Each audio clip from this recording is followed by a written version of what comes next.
trouvons actuellement dans la commune de Didir et plus précisément dans le village de Mouzoumou. Ici, c'est l'école primaire publique de Bor, une école ouverte il y a de cela une dizaine d'années. Aujourd'hui, je suis là pour vous annoncer une très bonne nouvelle. J'ai chaud au cœur rien qu'en y pensant. Et croyez-moi, ça va vous plaire aussi. D'une manière ou d'une autre, ce que je m'apprête à vous annoncer vous concerne aussi. Il y a un an, presque jour pour jour, nous étions ici pour faire le constat des conditions d'études et de travail déplorables des écoliers et du personnel de cette école. Les conditions d'études et de travail étaient si déplorables que même la télévision BF1 en avait parlé en son temps.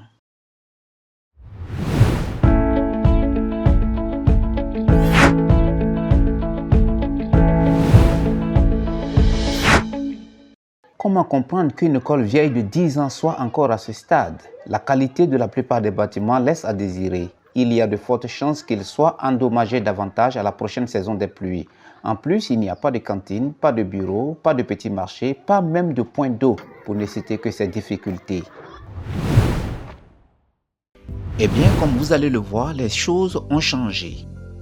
Ou du moins, les choses sont en train de changer et nous sommes encore là pour vous montrer de façon plus exactement ce qui a changé.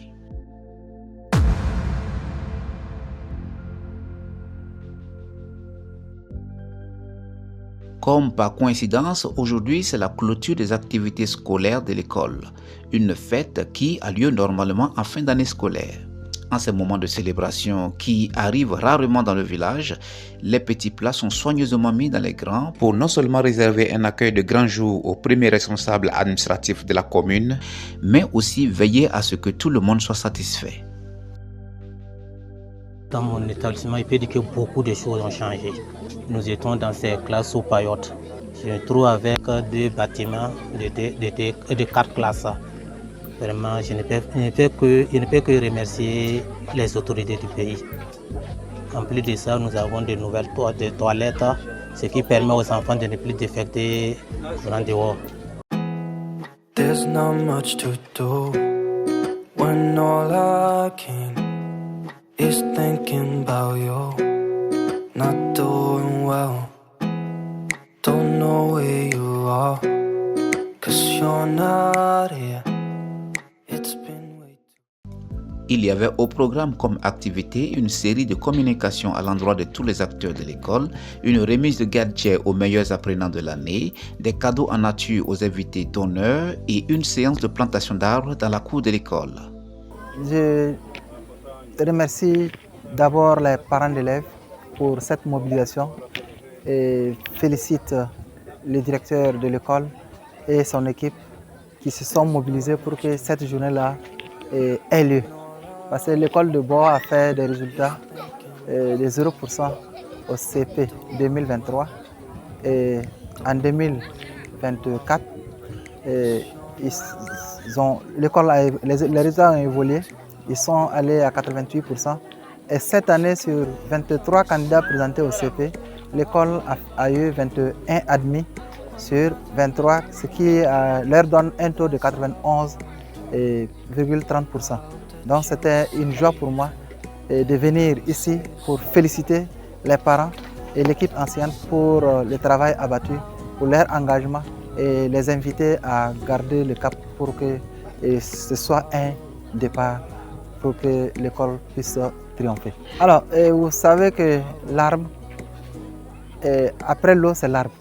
L'arbre est la vie. Et les premières autorités de notre pays ont pris l'engagement de reverdir l'environnement.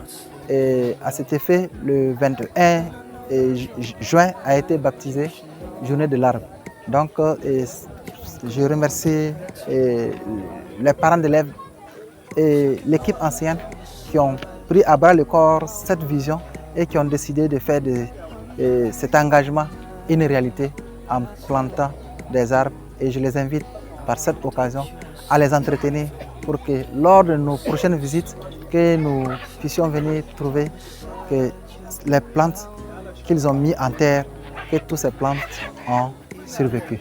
J'invite les parents à toujours accompagner les élèves et les enseignants, car c'est dans cette synergie d'action qu'on pourra aboutir à des résultats meilleurs pour le bonheur du village et de toute notre nation. L'école de Bor a longtemps souffert, une école qui existe depuis plus de 10 ans maintenant, à telle enseigne que nous nous sommes posé la question à l'époque si l'éducation était une priorité pour notre État.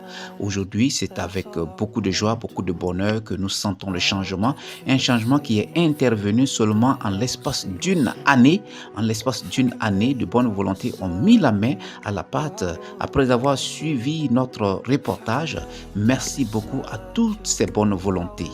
La construction de ce bâtiment flambant neuf a été rendue possible grâce aux efforts inlassables du ministère de l'Éducation nationale. Vos dons sont également attendus pour faire de cette école une école qui ne manque de rien, un cadre agréable d'apprentissage pour nos enfants, futurs dirigeants de notre pays.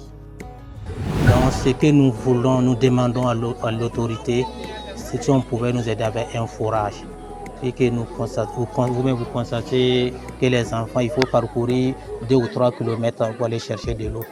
Souvent même ce qui impacte négativement sur le rendement scolaire. C'est avec ce cri de cœur du premier responsable de l'école que ce reportage s'achève en espérant que l'appel lancé n'est pas tombé dans l'oreille d'un sourd.